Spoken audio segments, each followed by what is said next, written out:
Hola, ¿qué tal? Vamos a revisar el tema de la norma internacional de contabilidad número 8 que pertenece a las NIF. Esto como parte del programa con la Universidad Nacional Escuela de Administración para Docentes. Muy bien, empezando acá con el tema de la NIF, tenemos que esta norma es una de las, digamos, de aplicación más general por cuanto sus conceptos y sus definiciones tienen que ver con la definición justamente de políticas contables, cómo se tratan los cambios en estimaciones y el tratamiento que se le debe dar a la detección de errores en términos de contabilidad, cómo tenemos que atender y revisar esos errores. Tiene como objetivo prescribir criterios para seleccionar y modificar políticas contables. Muchas de estas políticas es importante indicar que se encuentran establecidas en otras normas específicas, de modo que prácticamente las normas nos dan una ayuda muy importante a efectos de poder constituir esas políticas de una vez enmarcadas en la normativa internacional. Ok, entonces también nos va a hablar de cómo se tratan los cambios en las políticas, porque las políticas contables tienen que ser evolutivas. Esas políticas y estimaciones en algún momento se unifican como concepto, ¿verdad? Al final de cuentas, las estimaciones son políticas contables y también la norma se enfatiza en cómo se corrigen los errores que se detecten. Dentro de ese objetivo, ¿verdad? Queremos darle relevancia y fiabilidad a los estados financieros basados en un modelo estandarizado, en un modelo que sea consecuente con una estructura de normas, de una estructura de políticas que nos ayuden a emitir estados financieros de la mejor calidad y que sean, por supuesto, comparables y cumplan con todas las características y condiciones cualitativas que se nos vienen dando desde el marco conceptual. Entonces, se aplica a todo ese modelo de selección y aplicación de políticas contables dentro del alcance y también cómo es que los cambios en políticas, las correcciones de errores o los cambios en estimaciones tienen impacto impositivo en la legislación tributaria del país o la jurisdicción fiscal donde se esté aplicando la normativa. Tenemos dentro de las definiciones las políticas contables, que son los principios, bases y acuerdos específicos que la entidad toma, ¿verdad? O adopta para elaborar y presentar sus estados financieros.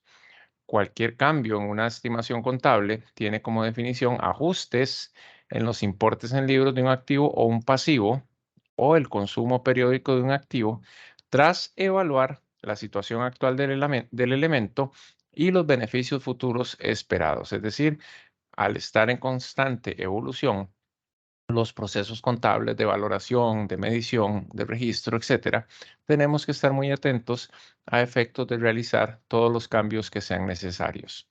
¿Ok?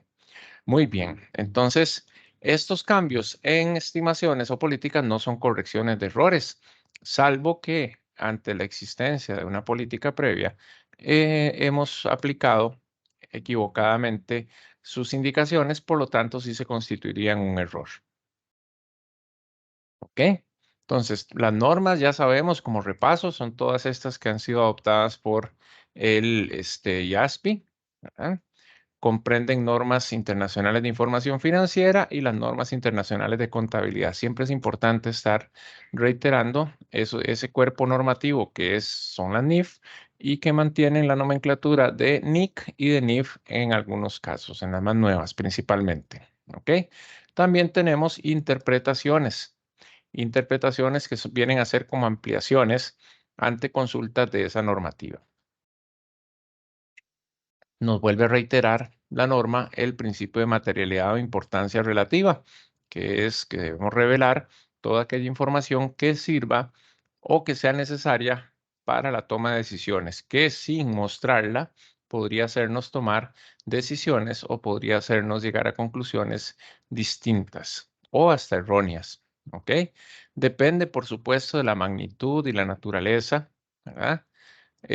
Hablando de algún error o alguna inexactitud, ¿verdad? Puede ser un error material o puede ser un error inmaterial pero sí lo que es importante considerar es que la suma de muchos errores inmateriales se puede constituir en un error o en un impacto de importancia relativa alta o materialidad importante.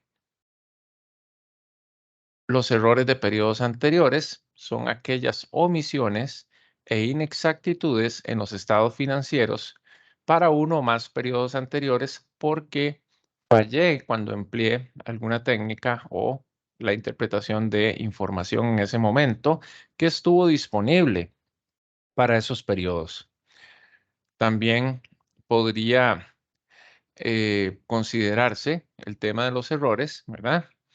Que dichas situaciones debieron pues haberse detectado en el momento de la elaboración de los estados financieros, pero que al ser detectados anteriormente, pues posteriormente, disculpen, va a tener un impacto retroactivo, ¿verdad? Porque debemos estar aplicando o haciendo los ajustes a efectos de que ese error se corrija en el periodo donde ocurrió.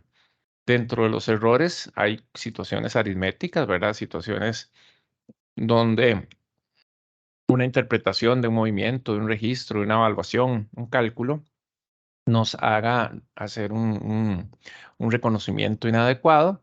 Cuando aplico erróneamente las políticas contables, no logro entender o no logré visualizar bien qué era lo que tenía que hacer con esa política contable, pero también puede haber inadvertencia, mala interpretación de hechos y hasta fraudes, ¿verdad? Esto de inadvertencia podemos considerarlo también como negligencia. Entonces, ¿qué pasa? Hay dos condiciones que se dan cuando yo debo hacer correcciones hacia estados financieros anteriores.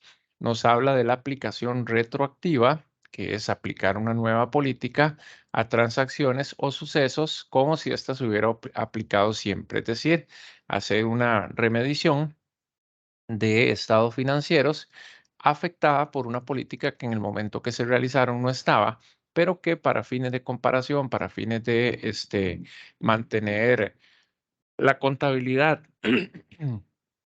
enmarcada en la normativa, tienen que corregirse. Y la reexpresión retroactiva se refiere básicamente a corregir errores, ¿verdad? A corregir errores de interpretación, como vimos, errores de aplicación o incluso situaciones de fraude o situaciones dolosas. Entonces, la aplicación retroactiva se refiere a aplicar una política, no estamos corrigiendo un error, y la reexpresión retroactiva significa aplicar correctamente algo que debió hacerse, pero que se cometió algún error en su momento.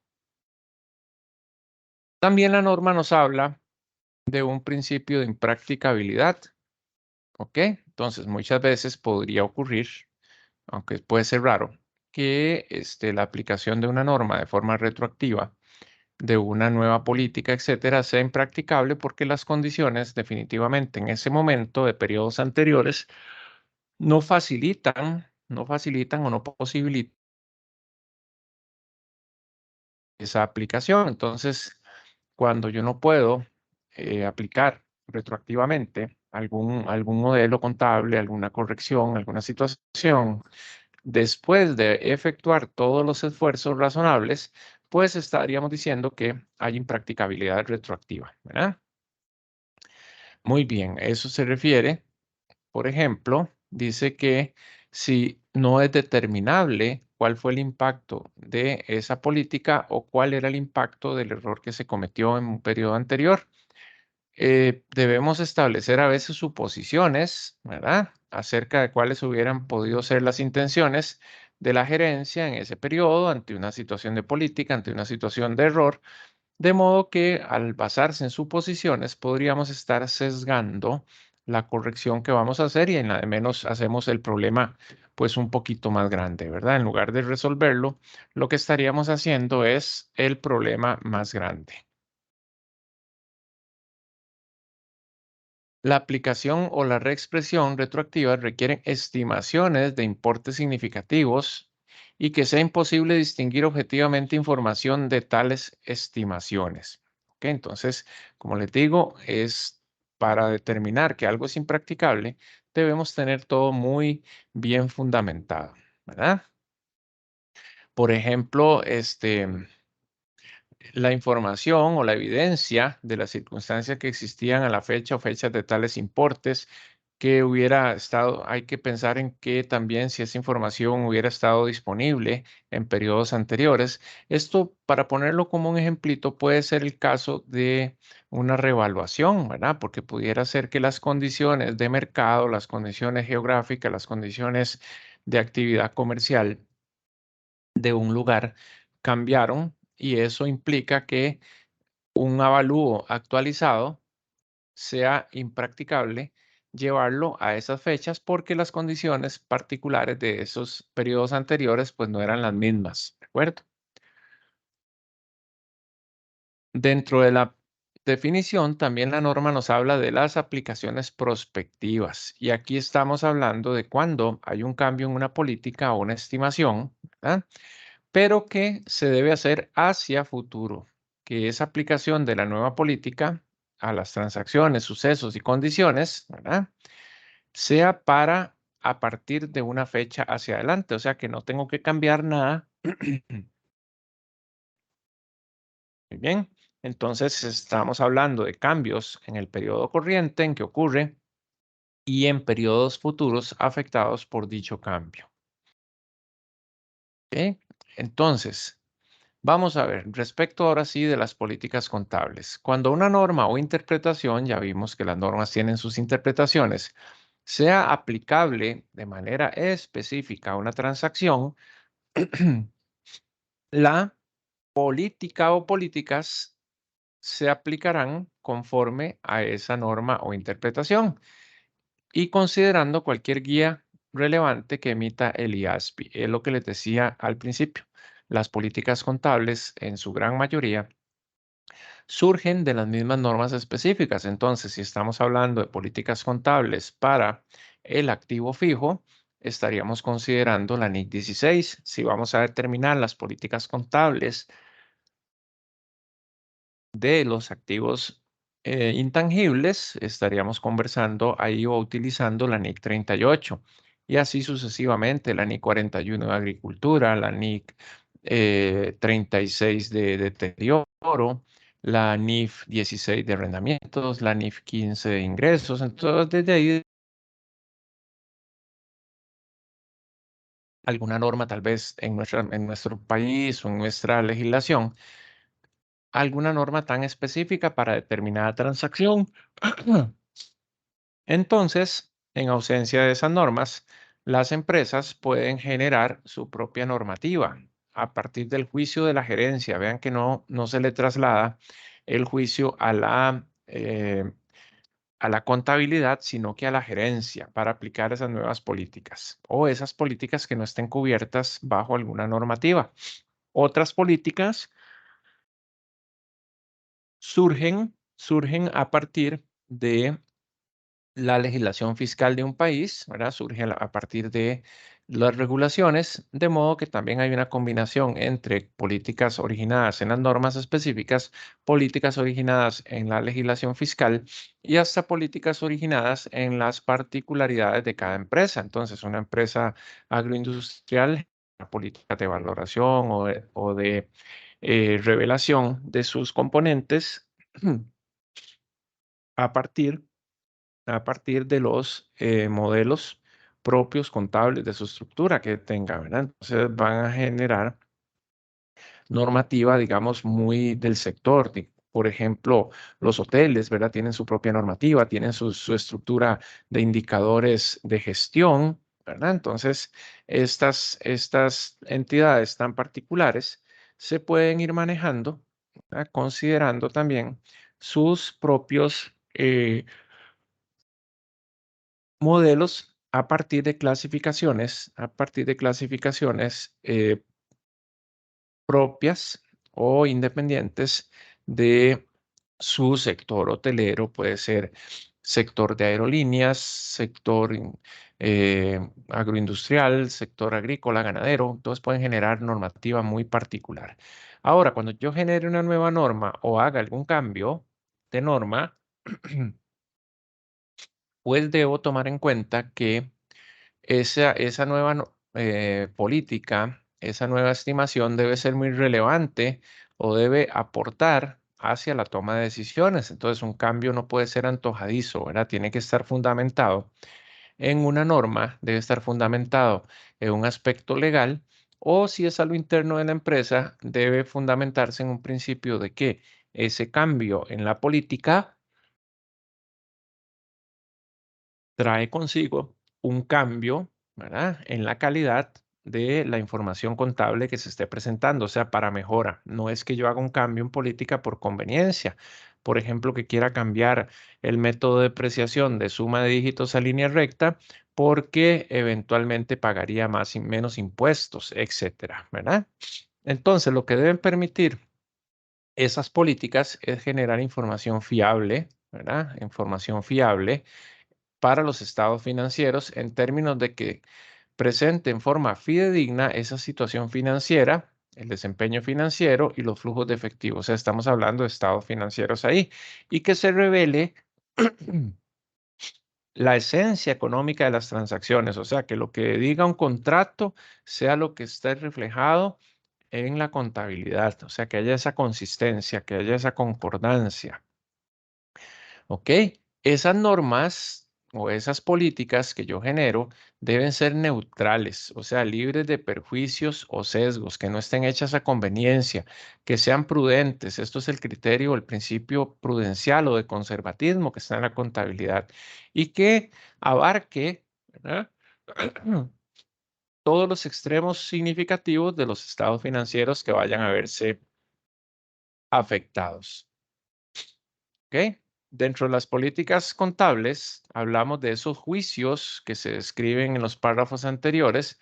Debe referirse en orden descendente a las siguientes fuentes para generar toda la estructura de políticas que tenga la empresa. Tiene que establecerse como una especie de jerarquía, empezando por lo que digan las normas o interpretaciones, las definiciones de reconocimiento y medición del marco conceptual, y la entidad seleccionará y aplicará sus políticas de manera uniforme para transacciones y otros eventos y condiciones. O sea que no es que para un grupo de activos de inversiones aplica una serie de políticas distintas al resto, porque entonces lo que hace es desvirtuar la información contable como tal. Muy bien. Entonces, hay que ser uniforme en las políticas contables, ¿verdad?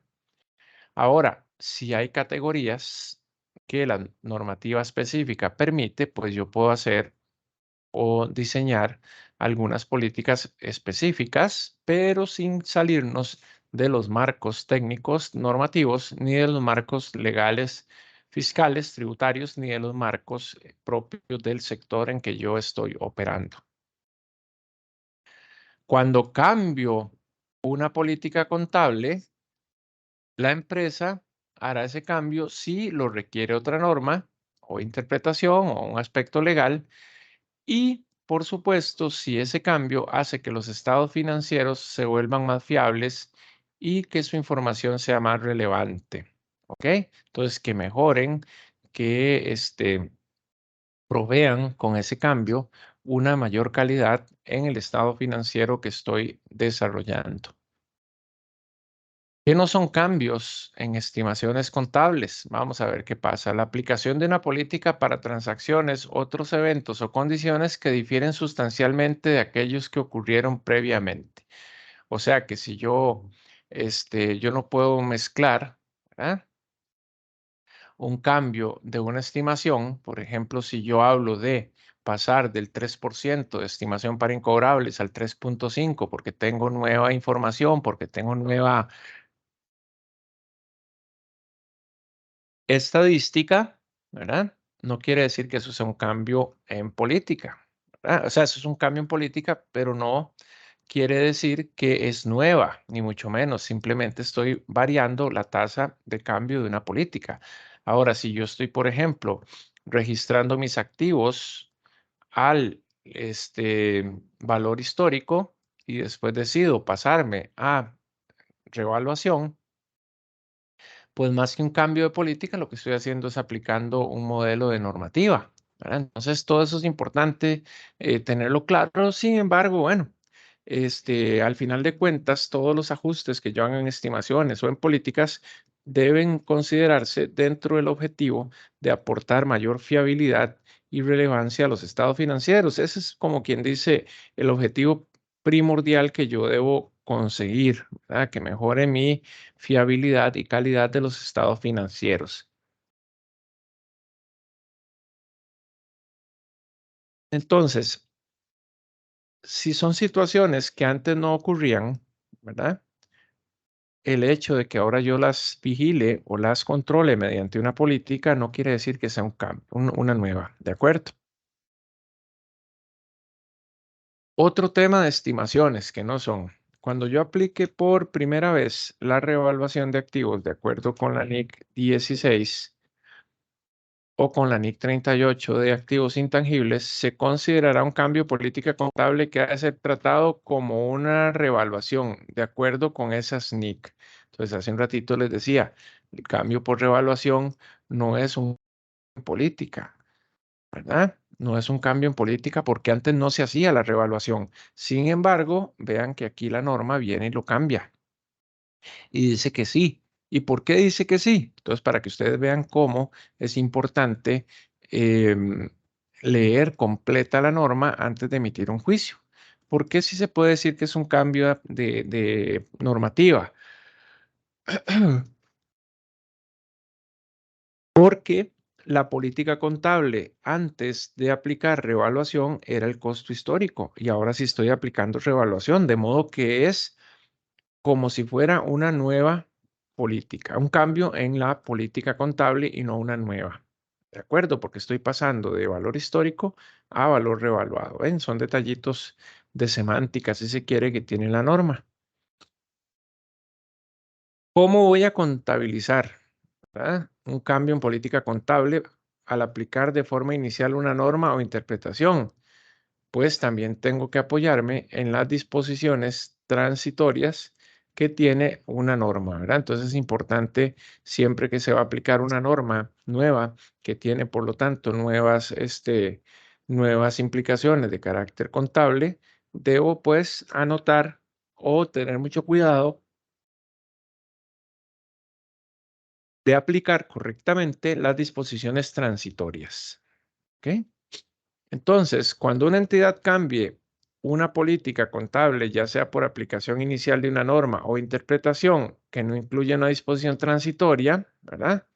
Entonces es importante considerar que el cambio lo estoy haciendo de forma voluntaria, por lo tanto lo tengo que hacer retroactivamente, ¿verdad? Entonces hay casos en que las transitorias me permiten bastante, pero cuando no hay transitorios, muchas veces nos permite también hacer cambios hacia atrás. Entonces, si la norma entró en vigor este año, puede ser que la misma norma permita hacer una aplicación retroactiva a efectos de que el año anterior quede con los efectos de esa nueva norma o política como si siempre hubiera existido. ¿Para qué? Para que haya comparabilidad con el año en que sí se empieza a incorporar la nueva política. ¿Ok? Entonces, vamos a ver. eh, yo debo ir a ver qué componentes se me afectan, ¿verdad?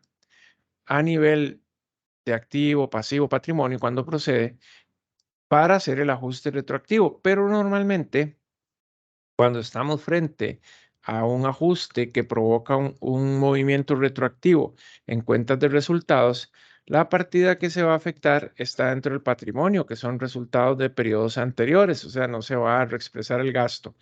Pero sin embargo, el ingreso, pero sin embargo, hago la comparación, sí debo considerar con mucho cuidado que el cambio se haga en la parte de resultados para que queden los dos periodos comparables, por lo menos visualmente. Muy bien, y es importante, por supuesto, buscar hacer todos los ajustes a los importes que vuelvan comparativos dichos estados financieros como si se hubiese estado aplicando siempre. Es básicamente, no es que voy a ir a abrir el periodo anterior y a correr a cientos de diario para que todo quede ajustado. No, no, es para fines exclusivamente del estado financiero y su revelación. Ok, entonces es importante que cuando yo aplique por primera vez una norma que demanda por ello una nueva estimación o una nueva política, ¿verdad? Debo tratar de explicar muy bien cuáles son los impactos que tienen esos cambios en las políticas contables, cuantificarlos, ¿verdad? Indicando el título de la norma o explicación, el cambio de política contable, de acuerdo a alguna disposición transitoria, qué naturaleza tiene ese cambio, y la descripción, si lo hubiera, de la parte transitoria, ¿verdad? Muy bien. Y lógicamente, sí, la disposición transitoria tiene efectos futuros. Pero como les digo, eso va a estar todo clarificado o está todo muy bien contenido dentro de la misma normativa. ¿De acuerdo? Dentro de la misma normativa encontramos todas esas situaciones ahí bien explicadas y bien detalladas. ¿Ok? Muy bien, yo debo presentar todos esos ajustes de políticas y demás, los impactos que tuvieron esos cambios en el estado financiero del año anterior, los impactos que tuviera a futuro, si es que los puedo cuantificar, y si se ha visto afectado el tema de las ganancias por acción, que es otra norma, la NIC 33, pero que no vamos a entrar en detalle ahorita. Muy bien, continuando con las revelaciones, hablar de esa aplicación retroactiva, ¿verdad? Si la aplicación que se exige al aplicar la nueva norma fuera impracticable, ¿verdad? Para uno o varios periodos, debo explicar muy claramente por qué llegué a la conclusión que ese cambio en política contable es impracticable hacerlo de forma retroactiva. Debo justificarlo muy bien, ¿verdad? Porque no es solamente que me dio perecilla hacerlo y no solamente que no quiero, sino que hay una normativa que exige que se explique muy bien todas esas circunstancias de cambio. ¿Ok? Ahora, puede ser que haya aplicaciones retroactivas también en forma obligatoria, ¿verdad? Entonces ahí sí hay que hacer la aplicación, ¿verdad? Porque no es un tema de elección, es hacerlo guardando todo el tema de la impracticabilidad, ¿verdad? Que la norma profundiza un poco más y lo amplía un poco más, de ahí que es importante también ir a leer la norma, ¿ok? Pues lógicamente, nosotros trabajamos en la contabilidad con estimaciones, ¿verdad? Por ello es que las políticas contables que yo escoja en relación con las este, estimaciones debe ser información o debe ser el insumo, ¿verdad? Utilizar juicios basados en información fiable disponible, o sea, la estadística de la empresa, cómo determino yo inventarios, cómo determino yo una incobrabilidad de las cuentas por cobrar, cómo establezco yo los modelos de amortización de diferentes activos o de diferentes pasivos. Entonces, debo tener una estructura también estadística importante en la empresa que es la que me ayuda a establecer ya no tanto la política en su descripción, sino la certificación. Las estimaciones deben ser razonables, o sea, cuando uno genera una estimación contable, una política contable, debe hacerse la pregunta de si esa es la mejor estimación que puedo hacer, de si esa es la mejor alternativa que con la información, que con los insumos, que con la estadística que tuve a la mano, es la mejor que pude haber determinado para estimar o para proveer determinado hecho, ¿verdad? Entonces, además de eso, debo estar pendiente de los cambios en las circunstancias que puedan irse originando a lo largo de los periodos a efectos de poder responder a tiempo a esos cambios y mantener actualizadas mis estimaciones contables con la información reciente, más fiable y más bien, digamos, analizada. ¿Ok? Entonces debo estar en un proceso de revisión constante de las estimaciones que podríamos hablar a cada cierre fiscal, al menos, puede ser más veces, pero al menos cada cierre fiscal. Cuando hay cambios de criterios, ¿verdad? En la medición, eso es un cambio en política contable y no de estimación contable. ¿Ok? La estimación en sí es básicamente la cuantificación, ¿ok? Porcentajes, partes, etcétera. Pero la norma ha tratado de indicar, ¿verdad? Que política y estimación se traten bajo el mismo concepto, ¿ok? Cuando hay una dificultad entre un cambio en política y un cambio en estimación, el cambio se tratará como un cambio de estimación, ¿verdad? O sea, porque es lo más detallado. Al final de cuentas, todas las estimaciones son políticas, ¿verdad? Pero no todas las políticas son estimaciones. Hay políticas de registro de inversiones, de amortización, de activos, etcétera, que no son estimaciones. La estimación podríamos hablar de incobrable, la estimación por obsolescencia de inventario. La depreciación como tal es una estimación del desgaste que va teniendo un activo. En el caso de los pasivos se llaman provisiones, ¿verdad? Las provisiones de cesantía, las provisiones de garantías, provisiones para cubrir gastos acumulados o gastos que se vayan a acumular, etcétera, ¿verdad? Y en el caso del capital se llaman reservas. Estas políticas o estas reservas tienen que ver con algún porcentaje que se separe de las utilidades o de los resultados para algún fin específico. Ahora se da mucho en el tema de las cooperativas, por ejemplo. Entonces, dependiendo de esos cambios, ¿verdad? En las estimaciones y demás, al haber nueva información para generar esa estimación contable, generalmente su aplicación es prospectiva, o sea, hacia el futuro, ¿verdad? En el periodo en que ocurre y los periodos subsecuentes al periodo en que determinó ese cambio de estimación, ¿ok?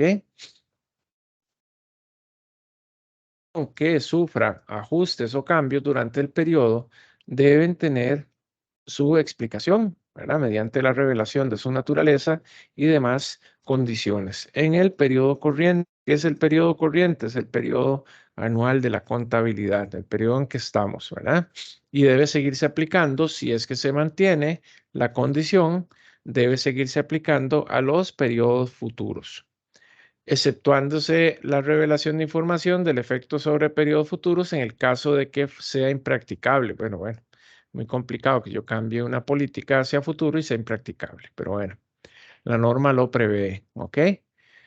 Muy bien, cuando hablamos de errores, ¿verdad? De los errores contables y demás, la entidad corregirá los errores. Ven, no es lo mismo un cambio en una estimación que una corrección de errores materiales. No es que voy a decir que se me olvidó registrar una factura de combustible y la metí como lubricante. Bueno, ese tipo de cosas no, ¿verdad? Eso no me va a hacer cambiar de opinión sobre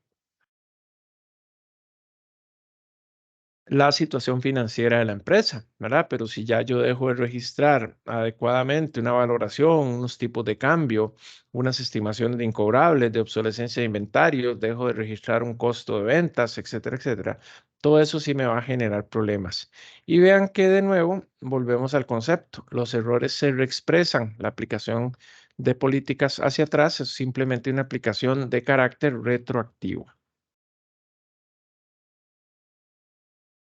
Si el error ocurrió, por ejemplo, al periodo más antiguo al que se presenta información, entonces yo estoy presentando información de los periodos 2021 y 2022, pero descubro que el error fue en el 2019, ¿verdad? Entonces la norma dice que se reexpresan los saldos al ese último periodo, o sea, el 2021. Si yo pudiera echarme hacia atrás a corregir errores que sean materiales de periodos anteriores, también se habla de un máximo de 5 años, o por lo menos acostumbramos en el medio a decir que hasta un máximo de 5 años uno podría hacer ajustes y reexpresiones porque es un proceso o un plazo que nos ayuda a establecer estrategias o proyecciones con data, digamos que relevante, ¿verdad? 5 añitos ya nos dan información necesaria, antigua, para generar información prospectiva. Por eso normalmente se hacen prospecciones a 5 años hacia adelante también. Sobre esos errores, ¿qué debo revelar? La naturaleza del error del periodo. Debo indicar para cada periodo, siempre que sea practicable, ¿verdad? Los ajustes que estoy haciendo para cada periodo, ¿verdad? En cada cuenta del estado financiero. Y si se ve afectada, como decíamos hace un ratito, la utilidad por acciones, ¿verdad? Si se ve afectada la utilidad por acciones, a efectos de considerar lo correspondiente de acuerdo a la NIC 33. Muy bien. ¿Qué revelo de los errores? Claro, tengo que indicar el importe del ajuste al principio del periodo anterior más antiguo, ¿verdad? En el que ocurrió la situación. Y si fuera impracticable la reexpresión retroactiva para un periodo anterior, ¿por qué es que no puedo hacer la aplicación o el ajuste retroactivo? Entonces tengo que hacerlo en este periodo. Y tales revelaciones pueden omitirse en los estados financieros de periodos anteriores. O sea que si ya yo presento la revelación del error del 2021, ya no tengo que presentarla en el 2022, ¿verdad? ¿Por qué? Porque ya la corregí. Ya esperaría que esté corregida. Esta norma funciona desde el año 2005 y prácticamente para efectos de Costa Rica desde el mismo momento que rige la normativa.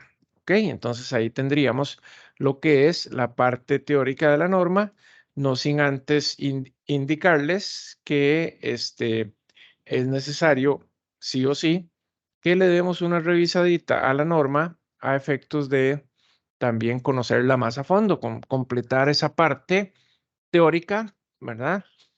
Con la lectura de la norma, haciendo las notas respectivas. Muy bien. Entonces, vamos a hacer unos pequeños ejercicios, ¿ok? Unos pequeños ejemplos. Y tenemos este de cambio de estimaciones, ¿ok? Resulta que tenemos unos molinos de trigo que fueron adquiridos el 1 de enero del año 2002, ¿ok? Tienen un costo de 75 millones. En ese momento, la vida útil estimada, de acuerdo a la tabla, de acuerdo a lo que nos dijo el proveedor que nos lo vendió, etcétera, etcétera, es de 10 años. Y un valor residual de 7.5 millones de colones o de dólares, lo que quieran, de unidades monetarias. Entonces, la depreciación por línea recta va a ser 6.750.000 por mes. Ya tenemos 4 años acumulados a efectos del ejemplo y tendríamos un saldo en libros de 48 millones. Ese es el valor en libros de esos molinos. Sin embargo, se realizó un estudio que determinó una vida útil de 15 años, o sea que esos equipos inicialmente se habían indicado en 10 años, pero que un estudio posterior a los 4 años nos dice que más bien esos equipos, ¿verdad? O sea que tienen una vida útil realmente de 15 años. Entonces, no es un error ni nada, porque yo preparé esto con la información que había en su momento acerca de los 10 años de vida útil, de modo que no es un error, ni mucho menos. ¿Ok? Muy bien. Entonces, como tenemos nueva información que va a darnos una capacidad para generar un registro más preciso a partir de un cambio en la estimación, entonces dice que empezando nomás pasamos a 15 años con 3 años de rescate. Y la empresa aplica el asiento en el año 2016. Se están modificando bases de estimación. Según la norma, este ajuste modifica el año de ocurrencia y los subsecuentes. O sea, hacia atrás no tenemos que modificar nada porque no estábamos cometiendo un error. Simplemente es un tema de cambio prospectivo, efecto prospectivo. Entonces, no hay que corregir el saldo de la depreciación acumulada. ¿Por qué? Porque al recalcular la nueva depreciación con la nueva vida útil y demás, esto se va a ir haciendo automáticamente. Entonces, dice que la depreciación a los 4 años serán 27 millones, que lo tenemos por acá. El saldo en libros 48. Si ya teníamos 4 años de vida útil y nos dicen que son 15, no son 15 a partir de ahora, son 15 la totalidad del equipo, pero ya tenía 4. Entonces tiene un remanente de vida útil ahora ya no de 6 años para llegar a 10, ¿verdad? Sino que tiene una remanencia de 11 años adicionales. Entonces, el saldo en libros en ese momento era 48 millones. Ahí lo tenemos. Y el valor residual, 3 millones. Eso lo dividimos por los 11 años que nos quedan de vida útil y nos da un nuevo cálculo de la depreciación anual. Entonces le ponemos aquí nuevo monto de depreciación. ¿De acuerdo? Entonces, el asiento nuevo a partir de ese año va a ser gasto por depreciación de molinos, 4.090.909,09 contra depreciación acumulada de 4.090.000. ¿Ok? Entonces ahí tenemos claramente cómo es que ese cambio ya yo no voy a registrar 6.750.000, sino que voy a registrar 4.090.000 porque se amplió la vida útil. Entonces ahí de tareas, si montan la tablita de amortización, se van a dar cuenta que en el año 15 van a tener un valor en libros igual al valor residual, que eran los 3 millones de colones o dólares, lo que sea. Muy bien. Vamos con el siguiente caso. ¿Ok? Un cambio aquí de política, ¿verdad? Dice que Correos de Costa Rica adquirió 15 camiones de reparto de la correspondencia y paquetería y todo ese servicio que nos da Correos. Muy bien. Cada camión costó 15 millones de colones sin valor residual en enero de 2015 para un total de 225 millones de colones. La política de depreciación es la permitida por tributación, línea recta de 10 años y listo. Al cierre del 2015, la depreciación acumulada es de 22 millones y medio, ¿verdad? ¿Cuándo fue que lo compramos? En enero de 2015. Al cierre sería diciembre, 22.5 millones, ¿ok? ¿Cómo lo sacamos? Son los 225 millones entre los 10 años, ¿ok? 22.500.000. Al cierre del 2016, la depreciación es de 45 millones, o sea, la depreciación anual por 2, 45 millones, ¿ok? Aquí está. Muy bien, la empresa toma la oportuna decisión de contratar una asesoría en NIF, dice, con un fabuloso instructor para actualizar, ¿verdad? Para actualizar los conocimientos en la materia. Según la NIC 16, la empresa decide que el modelo de depreciación debe ser consecuente con la generación de ingresos. La NIC 16 lo que nos dice es que la depreciación debe ser de preferencia un costo variable, entonces por unidades producidas, por kilómetros recorridos, por horas máquina consumidas. Ven, entonces conforme la máquina o el activo se utilice, así se va depreciando, no es una depreciación, trabaje o no trabaje el activo, hay que depreciarlo, ¿verdad? Muy bien, entonces se determina cambiar la política contable de línea recta a kilómetros recorridos. Y vean que tampoco dice que tiene que aplicarse el retroactivo. Entonces pudiera ser que el Ministerio de Hacienda un buen día diga, a partir de ahora va a ser por kilómetro, va a ser por hora, por unidad producida, por kilo producido, etcétera, etcétera, ¿verdad? Entonces debo cambiar eso. Muy bien. Entonces, la vida útil ya no va a ser en tiempo, sino en kilómetros. Y se dice que son 300.000 kilómetros la vida útil que tiene ese equipo. ¿Ok? Muy bien. Entonces, si yo divido, ¿verdad? Si yo divido los 225 millones, los 300 kilómetros, me dice que cada kilómetro que el equipo camine o los camiones se desgastan 50 colones. Al cierre de 2016, la depreciación acumulada era 45 millones, pero como cambiamos la política, tenemos que, por un dato ahí, ¿cómo salió ese dato? Yo me lo inventé. 47.750.000, ¿verdad? A partir de la política de activos adquiridos a partir de la, en este caso, como un leasing o como un equipo ahí de uso, etcétera, etcétera. Y acá lo tenemos como camiones, ¿verdad? O sea, indistintamente como yo lo tenga definido. Muy bien. Entonces, tengo una diferencia de 2.750.000. Digamos que tributariamente me lo permiten, ¿verdad? Entonces, simplemente voy a hacer la aplicación hacia atrás, ¿verdad? Y ajusto acá mi tablita y digo, bueno, ¿cuánto era la depreciación, ¿verdad? De un periodo y otro a partir del uso por kilómetro, ¿ok? Y aquí tenemos incluso calculado el tema el tema de la valoración, ¿verdad? Para el año subsiguiente. Ahí las cifras son para fines del ejemplo, etcétera, ¿verdad? Que no se vayan a complicar mucho. Muy bien. Entonces, por aquí están los 47.750.000, que son la depreciación, ¿verdad? Ahí está. Son los montos de depreciación acá, donde los tengo en los datos adicionales. Ok, 48, perdonen. Aquí está. Ok. Y tenemos el de 24,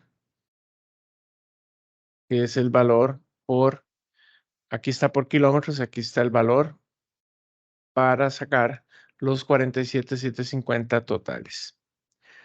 Entonces, como es un ajuste de periodos anteriores, ajusto las utilidades retenidas, no le pongo depreciación, gasto por depreciación. En el asiento, ¿por qué? Porque yo estoy registrando esto en el año 2017. Entonces yo no le puedo poner gasto por depreciación porque no fue gasto por depreciación de este periodo, fue de periodo anterior. Entonces toco las utilidades contra la depreciación acumulada. Para efectos de comparación de los estados de resultados, se presenta el gasto por depreciación como debió quedar. ¿Ok? Como debió quedar. ¿De acuerdo? En el balance de situación igual se ajusta el primer periodo ajustado de acuerdo a las tablitas de amortización y ya hago una reexpresión de los estados. Por línea recta, este era el modelo que tenía y por suma de dígito, perdón, por este kilómetro, este es el modelo que me queda. ¿De acuerdo? Entonces igual yo les voy a facilitar la hojita electrónica para que ustedes puedan hacer la evaluación directamente. Muy bien. Y por último, tenemos acá un tema de error, porque en los errores también se hablaba de fraudes o de situaciones de ese tipo, ¿verdad? Que debemos prever, debemos tener controles muy eficientes para evitar al máximo que tengamos errores en lo que es la aplicación de las normas. Entonces, vamos a ver, después de que la empresa Servicios Comerciales La Isidreña empezara a aplicar las NIF en enero de 2007, se percató al evaluar las cuentas por cobrar que durante 2 años el anterior gerente realizaba cobros que no depositaban las cuentas por cobrar. O sea que se dejaba plata. ¿Ok?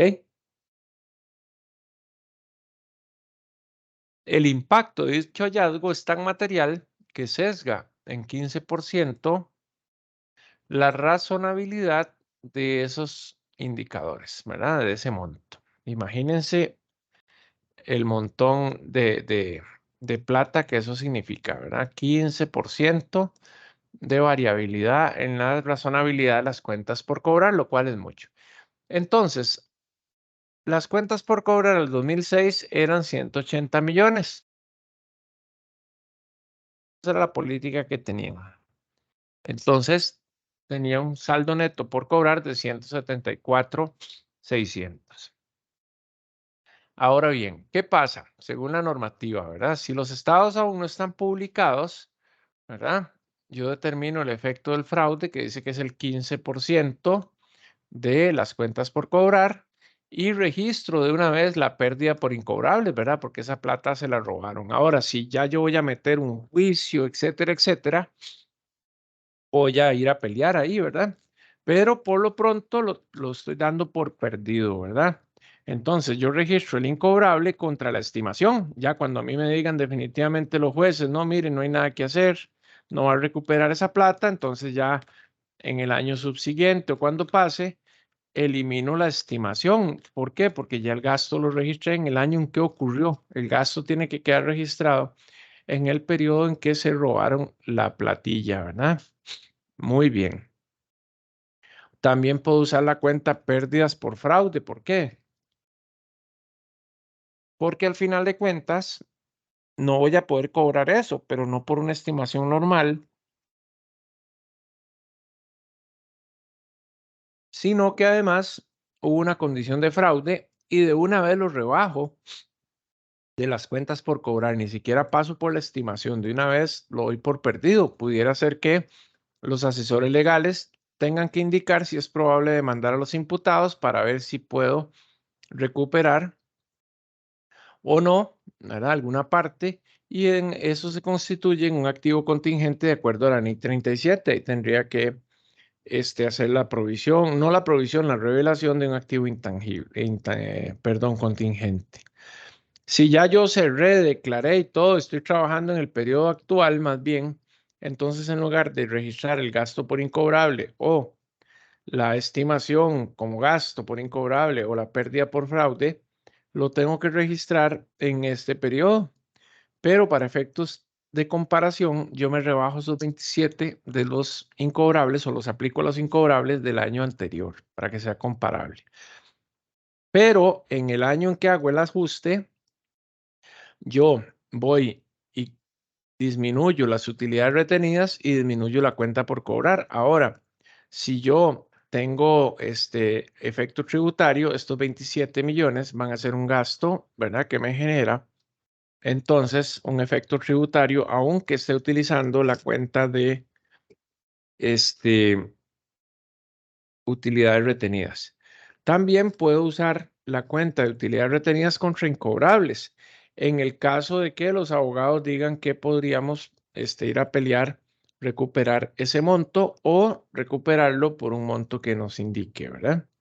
Entonces, nada más para tocar algunos elementos de la norma, ¿verdad? Donde hay cambios en política o estimación y hay errores.